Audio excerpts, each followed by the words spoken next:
Desculpa a tosse, viu? Mas é que eu falo muito Imagina. e eu tô com calo na voz. Eu sei como é. Aham.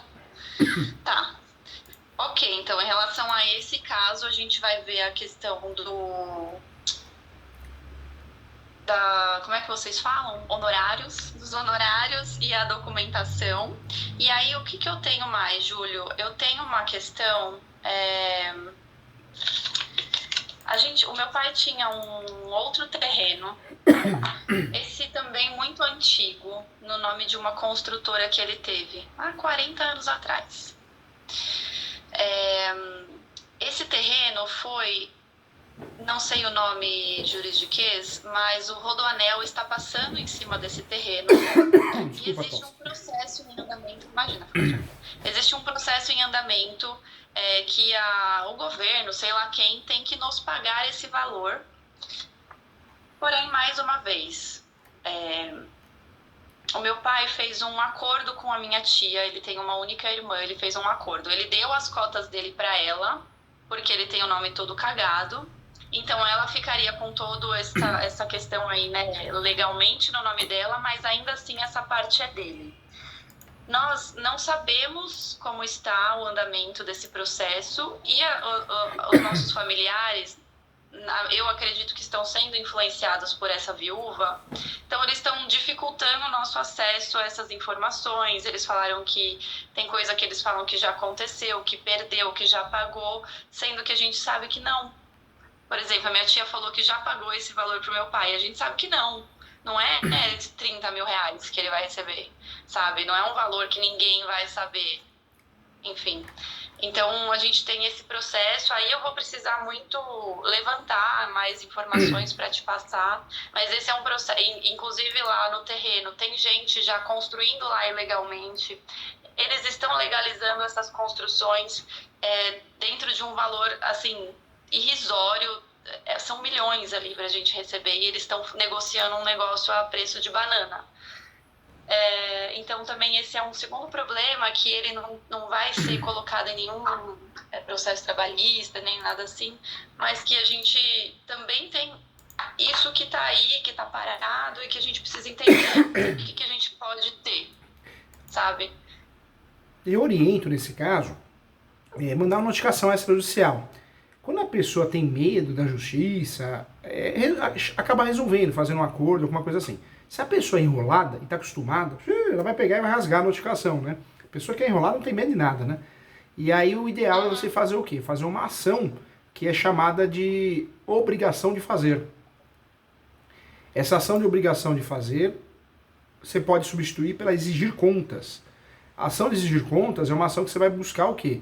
Você vai, através dela, pedir que a família preste contas. E aí, o que aconteceu? Quanto vai vender? Quanto vendeu? O que fez? É uma ação que o custo é baixo, ela costuma ser rápida e obriga a parte do outro lado a prestar contas, entendeu? Tá. A minha tia, ela é uma pessoa que ela realmente não gosta de problemas, ela paga tudo certinho. Em geral, assim, ela sempre foi muito honesta. Mas a gente tá com essa impressão aí de que a Jussara, que é a ex-mulher do meu pai, tá envenenando ela de alguma forma, enfim. Então ela falou que foi pago e a gente sabe que não. Só que também a gente não quer se desgastar, né? Mas vou entender melhor. Eu não sei se a gente pegar um número de processo para ver se realmente algo já foi executado ou não. Ajuda? Ajuda, né? Ajuda porque a gente consegue descobrir algumas coisas, fuçar pelo menos, né? Então ajuda sim, sempre ajuda, viu? E isso você consegue fazer antes da gente tomar uma decisão de seguir ou não com algum tipo de ação? Consegue sim. Agora, se você achar que é confusa as informações que eles passam, já tem essa certeza de você. Aí eu já oriento fazer a ação mesmo, porque eles vão justificar. E aí a gente vai descobrir no meio do processo se é eficaz ou não o que eles estão falando, entendeu? Entendi. Eu só tenho um pouco de receio. Eu vou me lembrar aí numa próxima, aí a gente fala um pouco melhor, porque essa passagem de cotas de um para o outro foi um contrato de gaveta que eles fizeram e teve a devolução. Agora eu não sei se teve devolução de cotas ou não, mas ok, entendi. A gente consegue entender em que pé que está. E aí, bom, tem um terceiro imóvel que é o seguinte: esse imóvel O terreno é de uma pessoa e a construção foi o meu pai que fez. Isso não foi mais uma... Isso foi... Aí foi criada uma empresa no nome da Jussara, a viúva do meu pai, para colocar... para negociar esse imóvel, enfim, regularizar, não sei como dizer. Também é um imóvel que veio antes dela, apesar dela ter se envolvido aí nesse contrato. A pessoa que é dona do terreno e o meu pai se desentenderam, então hoje existe um desentendimento em relação a esse imóvel. Teoricamente, a Jussara falou que desistiu, que não quer mais, que tipo, deixou pra lá, que a gente acha. E o cara, a gente chegou a conversar, minha irmã chegou a conversar com ele e ele estava disposto a fazer a venda do imóvel e fazer o pagamento para nós. Tá. Só que tudo isso dentro desse rolo, porque existe um contrato realmente que a Jussara está envolvida, ele não concorda, ainda assim é um rolo. E aí esse esquema, porque ele ia nos pagar sem ninguém saber. A gente não falou mais com ele, eu não sei se ele vendeu esse imóvel, se ele de alguma forma regularizou. A gente viu que ele colocou o IPTU desse imóvel no nome dele, não sabemos como. Então também tenho esse imóvel para entender se a gente consegue colocar no nosso nome. Não é um imóvel que está alugado, meu pai estava terminando de fazer as finalizações da casa. É uma casa. E a casa tá lá, pronta e fechada. Tá à venda, tem placa lá, mas eu nem sei se realmente alguém tá indo atrás, se a Jussara tá acompanhando, né, de forma só ela. Então é um imóvel aí que tá obscuro e que tem esse envolvimento dessas duas partes. A sua ideia em relação a esse imóvel, a posse você não tem, né? Não tenho a posse, não. Entendi. Uma situação ruim, sabe por quê? Nós temos um termo que a gente usa no direito que é o limbo possessório. O que é o limbo possessório? A gente não tem a propriedade porque não chegou a fazer inventário, alguma coisa assim, e não temos a posse. É uma situação ruim, porque trabalhar com ações possessórias não dá, trabalhar com ações petitórias também não dá. Reintegração, manutenção e interdito proibitório, fica difícil a gente provar o 561.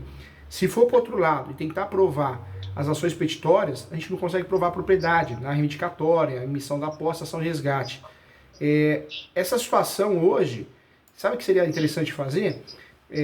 Fazer uma notificação judicial. Tem a notificação extrajudicial que a gente está acostumado, a gente mesmo faz, né? E manda por correio, manda via cartório. Mas se você entrar no site do Tribunal de Justiça, você consegue distribuir como se fosse uma petição inicial, notificação judicial, e chama a pessoa para conversar. Nessa notificação, a resposta por escrito. Porque a notificação judicial, a pessoa cai em contradição. É onde ela dá abertura, ela acaba confessando para você querer o que você quer. Provar a posse, provar algum direito, entendeu?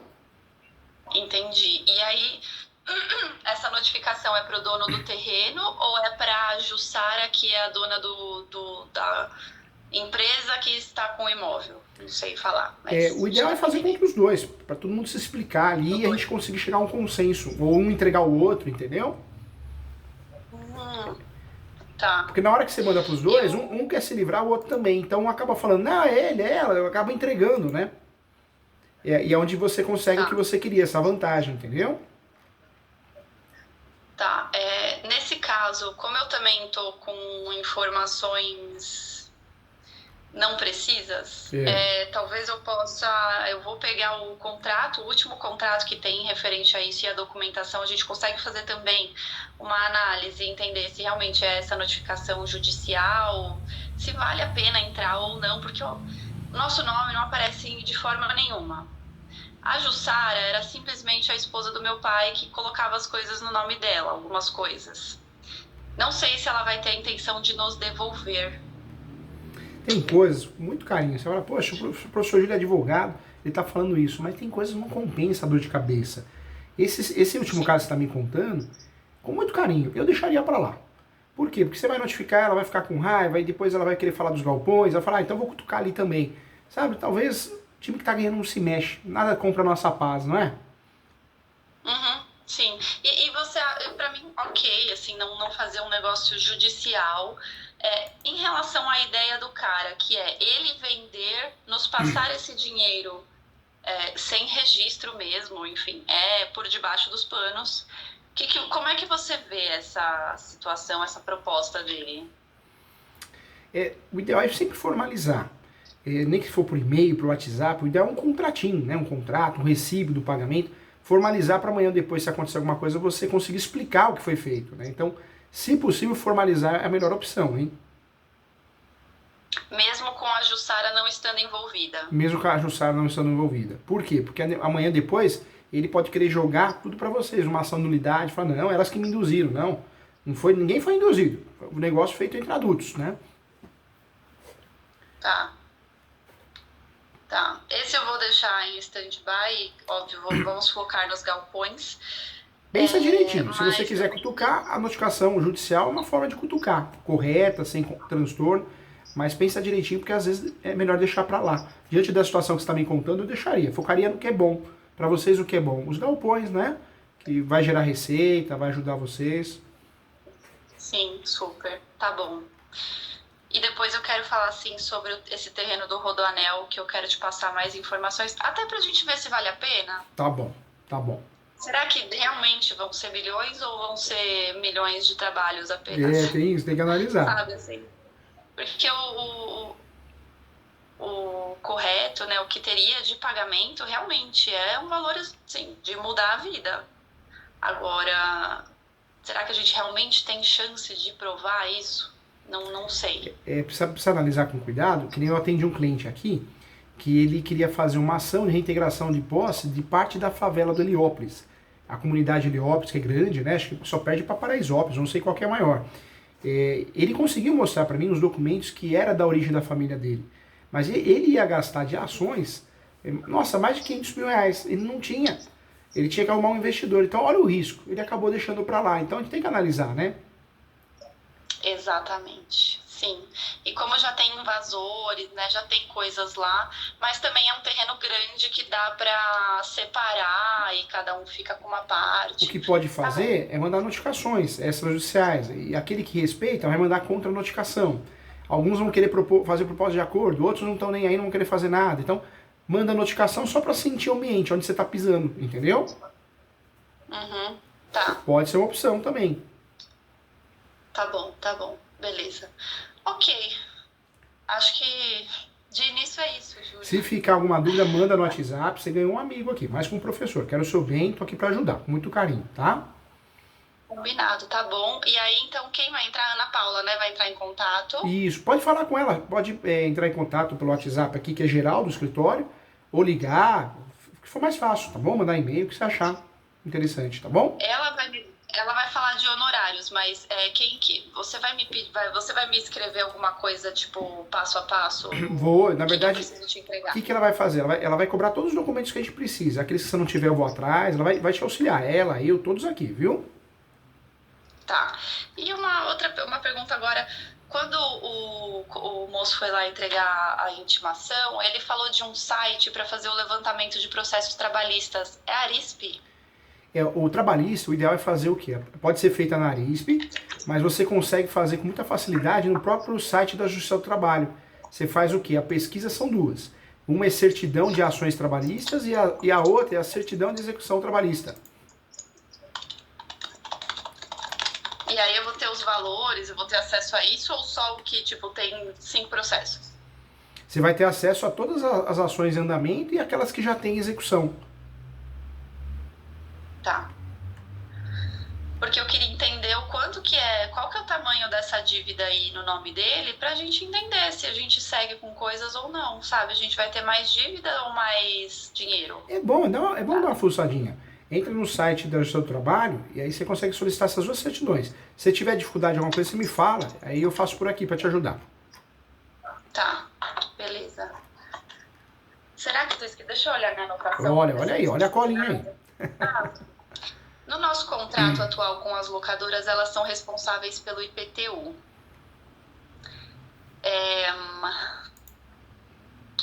O IPTU hoje em dia, como é que funciona? Está certo elas serem responsáveis pelo pagamento? O IPTU, o condomínio também, ou qualquer taxa, né? quem paga é sempre o proprietário, o locador. Mas o locador pode passar essa responsabilidade para o inquilino, basta ter uma cláusula no contrato. Então não tem nada de ilegal, ilícito, não tem não, viu? Tá. E como que eu tiro essa pessoa de lá, Júlio? É difícil eu tirar ela de lá? É verdade isso que eu tenho que pagar a mudança dela se ela não tiver dinheiro? Não é bem assim não. A gente tem muito isso, a gente faz uma confusão, né? Ah, tem criança no meio, não consegue tirar com facilidade, se tem idoso, pessoa doente, mentira. O judiciário é frio, tanto é que o símbolo da justiça, né, a estátua da justiça, os olhos são cobertos, né, por virtude disso, porque a justiça é fria, né? Não interessa, está desocupando imóvel com direito seu, falta de pagamento, talvez.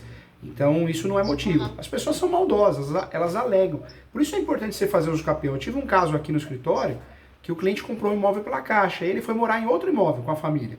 E aí o inquilino deixou de pagar aluguel, porque a Caixa mandou a notificação dizendo que ele não estava pagando o financiamento imobiliário, ele estava atrasado, se apertou financeiramente. O que o inquilino tem a ver com isso? Nós fizemos uma ação de despejo com tutela antecipada que é liminar, tirou ele em 15 dias. Mas ele mereceu porque ele quis usar esse argumento para não pagar aluguel. Ser humano, tem muita gente boa, mas tem muita gente que é capaz de tudo, né? Nossa, é impressionante, Júlio. Parece que quanto mais certo você quer ser, mais gente ruim vem ao seu lado. Tem muita gente ruim. A advocacia, eu acho que o seu ramo também, psicologia, muita gente ruim brota, né? Parece mal intencionado o tempo todo contra todos, né?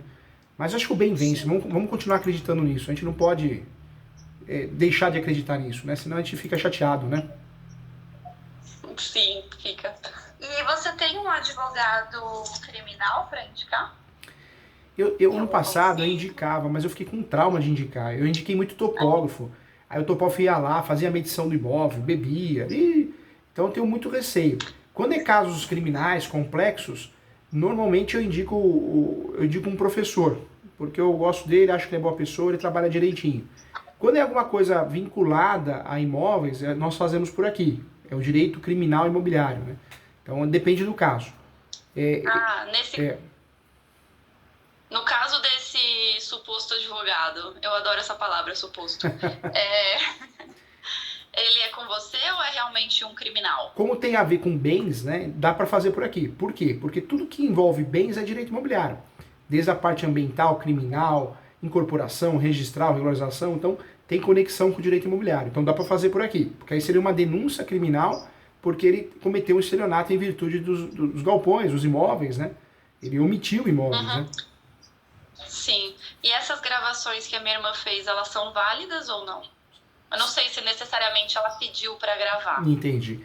Ele precisa saber que foi gravado. A partir do momento que ele está sabendo que foi gravado, tudo bem. Agora, se foi gravado de forma oculta, aí nós vamos ter dificuldade de usar isso, hein? Tá, vou perguntar para ela. Tá bom. Beleza. Qualquer coisa eu tô aqui, viu? Prazer em conhecê-la, sucesso. Especializa em advogado que eles estão precisando, viu? Deus do céu. Vou pensar nessa sua ideia, viu? Então tá bom, Júlio, obrigada. Eu aguardo então a Ana me chamar, né? Pô, na verdade, eu sempre peço para entrar em contato com ela. Porque se ela liga, parece que tá vendendo alguma coisa. Então eu prefiro que você ligue, né? Eu falo isso porque a gente aqui não quer vender nada, a gente quer ajudar. O resto é consequência. Tá bom. E eu ligo nesse celular aí que você tá falando, é isso? Pode ligar, mandar mensagem, ela te responde, viu? Tá bom, tá ótimo então, Júlio. Obrigada. Tchau, fica com Deus. Um abração. Você também, abraço, tchau.